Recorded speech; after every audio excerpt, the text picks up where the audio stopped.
Friends, अभी example 4 हम लोग सॉल्व करेंगे। एग्जाम्पल 4 क्या बोल रहे हैं? A circus tent is cylindrical to height 3 metre and conical above it. Okay, मतलब सर्कस में एक टेंट बनाने का है और उसका हाइट कितना होना चाहिए? 3 मीटर एंड वो कोनिकल होना चाहिए। कोनिकल मतलब ऐसे होना चाहिए, cone type. If its diameter is 105, diameter मतलब ये वाला बेस वाला जो है 105 होना चाहिए। एंड स्लैंट हाइट का मतलब होता है ये, तो स्लैंट हाइट कितना होना चाहिए? 5 मीटर। मतलब इसका इधर से इधर तक हाइट कितना होना चाहिए? 5 मीटर होना चाहिए। एंड कैलकुलेट बोला है कि कैनवास का एरिया कितना लगेगा, मतलब टूटा पूरा जो कैनवास का मतलब क्या होता है? जो हमारा छत रहेगा, छत का एरिया कितना लगेगा, तो ये सारा हमारा सर्कस का टेंट बन जाएगा। ठीक है, तो हम लोग कैसे करेंगे? तो पहले तो गिवन क्या है हम लोग लिखते हैं। गिवन हमारा हाइट दिया है, करेक्ट। तो हाइट कितना दिया है? हाइट इक्वल टू 3 मीटर दिया है। अभी ये हाइट किसका है? हाइट हमारा सिलेंडर का है, बराबर। ये जो है हाइट दिया है हमारा और सिलेंडर टाइप दिखता है, करेक्ट।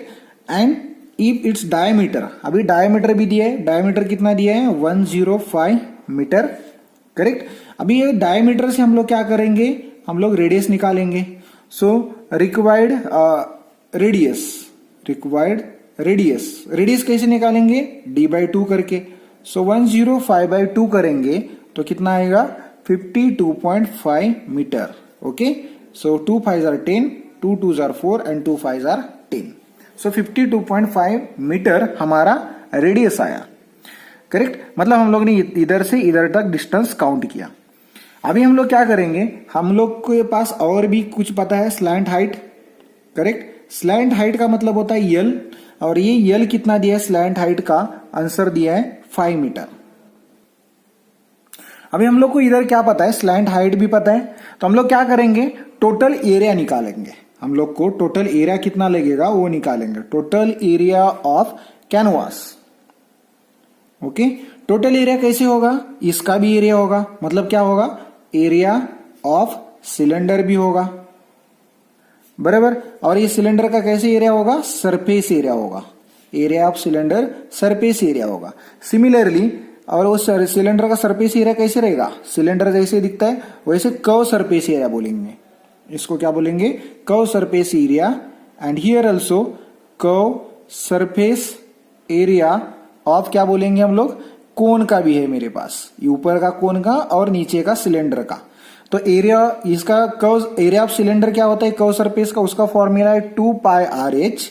और हमारा जो कोन है, कोन का एरिया कितना रहता है? कर्व सरफेस πr/l रहता है। ठीक है, तो हम लोग इस सब्स्टिट्यूशन करते हैं। 2 × पाई, हम लोग पाई रखते हैं।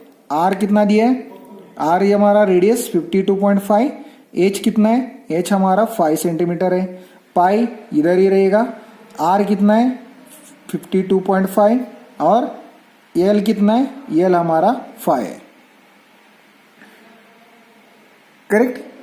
अभी इधर एच हमारा 5 नहीं, एच हमारा कितना है? 3 सेंटीमीटर है, क्योंकि हाइट बोला है उन्होंने 3 सेंटीमीटर। सो इधर से हम लोग कॉमन क्या निकालेंगे? पाई कॉमन निकाल दें, करेक्ट। तो पाई अगर कॉमन निकालेंगे और 52.5 भी अगर कॉमन निकालेंगे तो भी चलेगा। तो व्हाट इज द रिमेनिंग? 2 × 3। इधर 2 × 3 बचेगा और इधर क्या बचेगा? सिर्फ 5 बचेगा। So what you will get? Pi × 52.5 × 2 3s are 6 + 5, correct. So pi × 52.5 × 6 + 5, 6 + 5 is what? 11। सो अगर मैं 11 को 52.5 से मल्टीप्लाई करता हूं और पाई जो 3.14 है उसको भी अगर मल्टीप्लाई करता हूं तो हम लोग को मिलेगा 1814.269। Okay, so this is the answer, you can check it. And the answer will be in square metre because we are finding the area. So total जो एरिया लगेगा मुझे कैनवास का, मतलब हम लोग को छत पूरा कंप्लीट करने के लिए जो एरिया लगेगा कैनवास का, वो 1814.269 स्क्वायर मीटर का लगेगा। Okay, so this is also